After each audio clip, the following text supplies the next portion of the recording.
नमस्कार साथियों, कैसे हैं आप सभी। उम्मीद करता हूं कि आप स्वस्थ होंगे, सुखी होंगे और प्रसन्न होंगे। श्रीमद् भागवत गीता में आपका स्वागत है। हम यहाँ पे समझते हैं कि किस प्रकार से हमारी जो चुनौतियाँ हैं, हमारे जो संस्कार हैं और हम इस संसारिक जीवन में जो बंधकर रह जाते हैं और इस संसारिक जीवन के अतिरिक्त इससे परे क्या है, इसको हम समझ नहीं पाते, इसको हम जानने का प्रयास नहीं करते, क्योंकि ये संसार बहुत आकर्षक है। जब आप इसको देखने बैठेंगे, इसको सही तरीके से एनालाइज करेंगे और होता क्या है कि व्यक्ति इसी सर्किल में घूमता रहता है। अपने आप को वो इस तरीके से देखने लगता है कि मैं इसी का भाग हूँ, इसी का पार्ट हूँ और प्रकृति के अनुरूप अपने आप को ढाल लेता है, इसी नेचर के अनुरूप अपने आप को ढाल लेता है। लेकिन आपकी ही अवस्था, आप ही अपने तरीके से इस बात को एक समय के बाद इग्नोर करने लगते हैं, नेगलेक्ट करने लगते हैं, इससे ऊब जाते हैं, परेशान हो जाते हैं। आपके जीवन में बहुत प्रश्न उठते हैं और उन प्रश्नों का जब उत्तर आपको नहीं मिलता तो आप उसके लिए उत्तर ढूंढते हैं, जानने की कोशिश करते हैं कि इसका जो सही अर्थ है, मेरे जीवन का असली मूल्य क्या है, मैं क्यों पैदा हुआ हूँ। इस तरीके के जब प्रश्न उठने लगते हैं तब जो है आपके अंदर उस अंतर्दृष्टि का जो है प्रादुर्भाव होता है। तो उसी बात को जानते हुए, उसी बात को समझने के लिए श्रीमद् भागवत गीता से हम इस बात को जानने का प्रयास करते हैं कि ऐसे कौन से हमारे जीवन के जो प्रश्न उठते हैं उसको वो उत्तर मिलते हैं। जैसे अर्जुन को शंका हुआ, भ्रम हुआ, तो श्री कृष्ण ने उनके उस सारे शंकाओं को, सारे प्रश्नों का उत्तर इस प्रकार से दिया कि उन उत्तरों से आज भी कोई भी व्यक्ति अपने सारे प्रश्नों के उत्तर पा सकता है। तो आइए समझने का प्रयास करते हैं। यद्रक्षया चोपन्नम स्वर्ग द्वारम पावृतम सुखिना क्षत्रिया पार्थ लभन्ते युद्धम ईदृशम।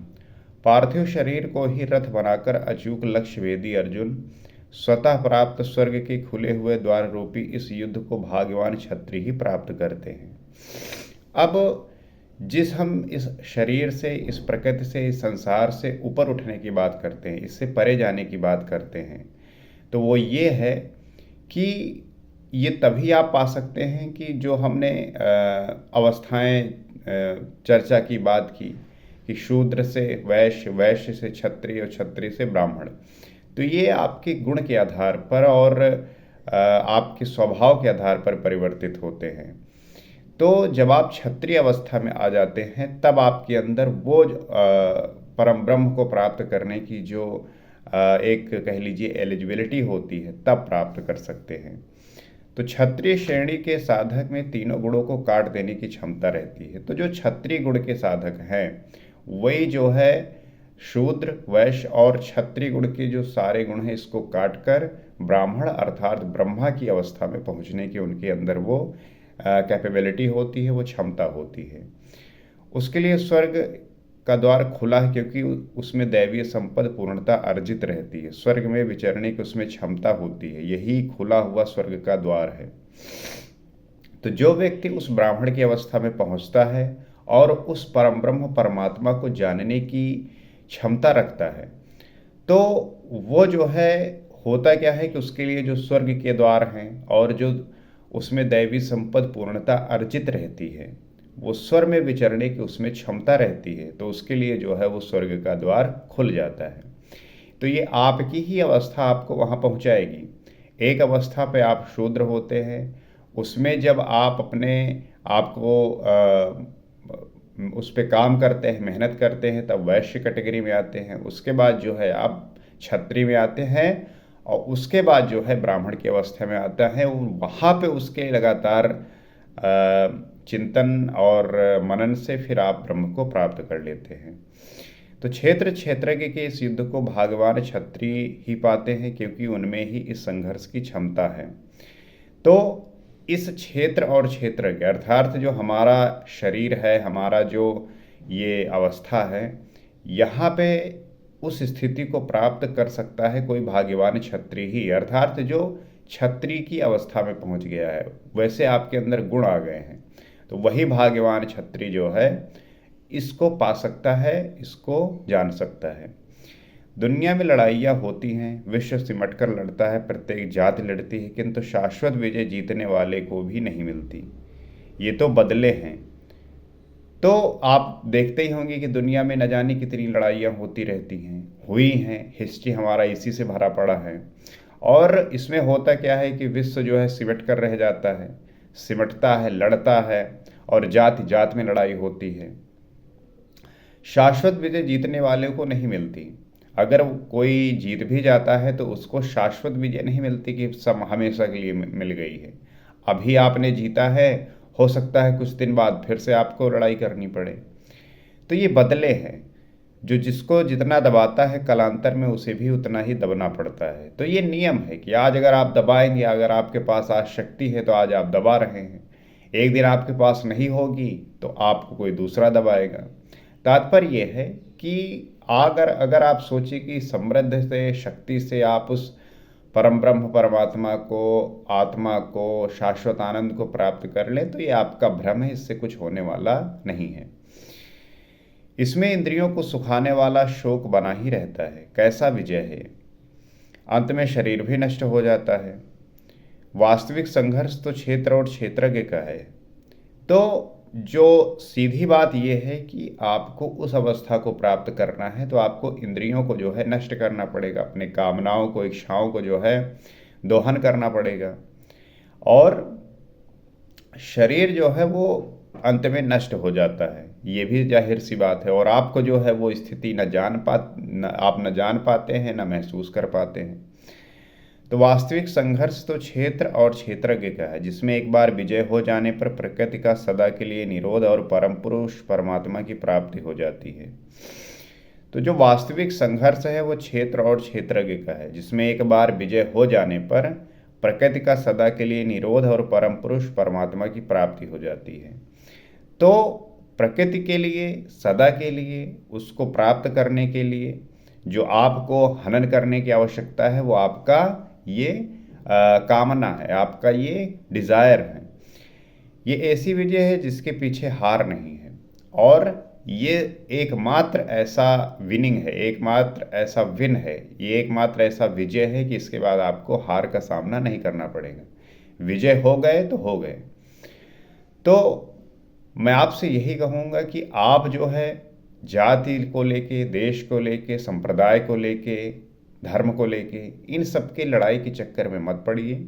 इससे जो है बहुत सारा जो ह्यूमैनिटी है उसका लॉस होता है, प्रकृति का, ऊर्जा का, सभी का जो है नुकसान होता है। आप अपने आप को जीतने की कोशिश करिए, अपने आप को जो आपकी कठिनाइयाँ हैं, जो आपके दोष हैं, जो आपके अवगुण हैं, उन्हें जीतने का प्रयास करिए। कोई गलत आदत है, कोई गलत आप संगत में पड़े हुए हैं, उससे छूटने का प्रयास करिए। ये है असली जीत। तो अथ चेत्त्वम् इयं धर्मं संग्रामं न करिष्यसि ततः स्वधर्मं कीर्ति च हित्वा पापं वाप्स्यसि। और यदि तू इस धर्मयुक्त संग्राम अर्थात शाश्वत सनातन परम धर्म परमात्मा में प्रवेश दिलाने वाला धर्मयुद्ध नहीं करेगा तो स्वधर्म अर्थात स्वभाव से उत्पन्न संघर्ष करने की क्षमता, क्रिया में प्रवृत्त होने की क्षमता को खोकर पाप अर्थात आवागमन और अपकीर्ति को प्राप्त होगा। तो बात यही है कि अगर आप धर्मयुक्त संग्राम अर्थात इस शाश्वत सनातन परम धर्म परमात्मा में प्रवेश दिलाने वाला युद्ध अगर आप नहीं करेंगे तो जो आपका स्वधर्म है अर्थात स्वभाव से जो उत्पन्न संघर्ष की क्षमता है वो आप खो बैठेंगे और आप जो है पाप और अपकीर्ति को प्राप्त करेंगे। तो सीधी सी बात है, जब आप अच्छे दिशा में होते हैं, सही रास्ते में होते हैं, तब आपको वो रास्ता मिला होता है, क्योंकि वो रास्ता दिखाने वाला आपका गुरु होता है, तो आपको सदैव वो सही दिशा में रखता है। क्योंकि जैसे ही आप अपने मार्ग से भटकते हैं वैसे ही आप एक ऐसे रास्ते में होते हैं जहाँ पे आपको अपनी जो स्थिति है वो बहुत ही बुरी हो जाती है। आप अपकीर्ति को प्राप्त करते हैं, आप अपनी क्षमता खो बैठते हैं। तो आपके द्वारा किया हुआ जो कार्य है, आपके द्वारा किया हुआ जो कृत्य है, वही डिसाइड करेगा कि आपका डेस्टिनेशन कैसा बनेगा। इसलिए आप देखेंगे कि इसी समाज में बहुत लोग बहुत सुखी हैं, बहुत लोग बहुत दुखी हैं। उसका कारण क्या है? क्योंकि उन्होंने अपने जो उनका जो मार्ग है, उनका जो रास्ता है, उसको वो जो है इस तरीके से चुने ही नहीं, इस तरीके से सोचा ही नहीं कि इसका परिणाम क्या होगा, इसका रिजल्ट क्या होगा। उन्होंने अपने मन और इच्छाओं को जो है फॉलो किया, बुद्धि का प्रयोग नहीं किया, आत्मा को समझे नहीं और वो फ्लो के साथ चलते रहे। तो उनकी इंद्रिया और उनका मन उनको इस जगह लाके खड़ा कर दिया है कि अब जो है उनका जीना जो है मुश्किल हो जाता है। आप बाहर निकलिए, देखिए लोग इतना परेशान हैं कि उन्हें होश ही नहीं है कि वो कर क्या रहे हैं। तो बात है समझने की। बात अगर आपको भी समझ में आ गई तो आप सीख जाएंगे, अन्यथा ये प्रकृति ऐसी है कि आपको इस रास्ते पे लाके खड़ा करेगी जहाँ पे आपकी सारी कल्पनाएं, सारे सोच नष्ट हो जाएंगे। आपका जीवन जो है बहुत मुश्किल हो जाएगा। क्योंकि ऐसा जो समय है ना, इस समय में जो है आपको सरवाइव करना, एक आपके अंदर वो गुण होना चाहिए। अकीर्तिम चापि भूतानि कथ इष्यन्ति तेव व्ययाम संभवातिश्य चाकीर्तिर्मरण अदति रिच्यते। सब लोग बहुत काल तक मेरी अपकीर्ति का कथन करेंगे। It is true, if you are not aware of the things you are doing, then definitely one day you will going to face one of the difficult things। क्योंकि जिस चीज़ के लिए आप आज अवेयर हैं, जो चीज़ आप आज कर रहे हैं, आपके आने वाले समय में, आपके आने वाले टाइम में वही जो है परिलक्षित होगा, वही दिखाई देगा। और इस रास्ते पर, सही रास्ते पर, सही दिशा में आप नहीं होंगे तो आपको अपमान, अपकीर्ति, ये सब आपको देखना ही पड़ेगा। क्योंकि संसार में है तो अपमान और प्रशंसा ये तो होनी है। इससे परे जाएंगे तभी आप इससे मुक्त हो पाएंगे। अगर आप इस प्रकृति में, इस संसार में, इस नेचर में हैं तो आपको इसका सामना करना ही होगा। आज भी पदच्युत होने वाले महात्माओं में विश्वामित्र, पराशर, निमि, श्रृंगी इत्यादि की गणना होती है। आपने बहुत इन सब का नाम सुना ही होगा। विश्वामित्र जी, पराशर, निमि, श्रृंगी क्यों हो रहा है? क्योंकि इन्होंने उस अवस्था को प्राप्त किया है, उन्होंने इस लिमिट को क्रॉस किया है। तो बहुत से साधक अपने धर्म पर विचार करते हैं, सोचते हैं कि लोग हमें क्या कहेंगे। ऐसा भाव भी साधना में सहायक होता है। इससे साधना में लगे रहने की प्रेरणा मिलती है। कुछ दूरी तक ये भाव भी साथ देता है। माननीय पुरुषों के लिए अपकीर्ति मरण से भी बढ़कर होती है। तो जो अपमान होता है, जो अपकीर्ति होती है, कहते हैं कि जो माननीय पुरुष हैं उनके लिए वो मृत्यु से भी बढ़कर होता है। क्योंकि वो उस बात को सहन नहीं कर पाते, क्योंकि उनका जो विचार है, उनका जो माइंडसेट है, वो इस तरीके से डेवलप हुआ है कि उसके लिए वो सदैव अवेयर रहते हैं। अगर कोई व्यक्ति किसी चीज़ के लिए अवेयर रहेगा और उसमें ही उसको जो है हानि या नुकसान या अपमान झेलना पड़ा तो उसके लिए जीना मुश्किल हो जाता है। इसलिए आप देखेंगे कि जो लोग पढ़ लिख जाते हैं उनके लिए छोटा काम करना, या कह लीजिए ऐसे काम करना जिसके लिए कोई ऐसी स्किल की आवश्यकता नहीं है, तो वो उसमें बड़ा अनकंफर्टेबल फील करते हैं। वो जो है करते नहीं, चाहे उनके साथ कुछ भी हो जाए। तो ये अवस्था आती है उस व्यक्ति के उस माइंडसेट से, उस विचार से। उस थॉट ने, उस विचार ने उसको इस स्थिति में लाके खड़ा कर दिया है कि उसका अपमान, उसका जो है अपयश जो है उसको मृत्यु से भी बढ़कर लगती है। So it is very important to know about that कि आप अपने आप को साधिए। Be straight, be conscious, be aware about that everything that you are doing today. तो यही जो है आपके आने वाले समय में आपका फेट बनेगा, आपका भाग्य बनेगा। भाग्य कोई ईश्वर आपको प्रदान करके नहीं भेजता। भाग्य आपके हार्डवर्क से, आपके मेहनत से, लगन से, ध्यान से, इन सब से जो है बनता है। So I believe in you that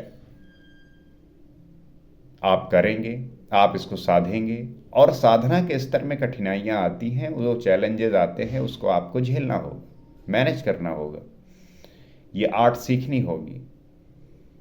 और इस रास्ते पे चलते हुए आपका जो रास्ता है वो बड़ा ही आनंदमय होगा, सुखपूर्वक होगा, और डेस्टिनेशन तो क्या ही पूछना, आप परम ब्रह्म परमात्मा को प्राप्त कर सकते हैं। तो ये आपकी लगन पे, आपके मेहनत पे और आपके ध्यान पे है।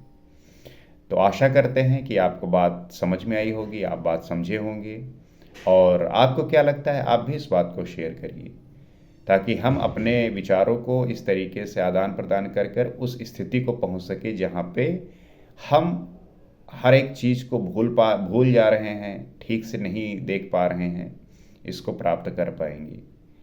इसी आशा के साथ अगले एपिसोड में आपसे फिर मुलाकात होगी। नमस्कार।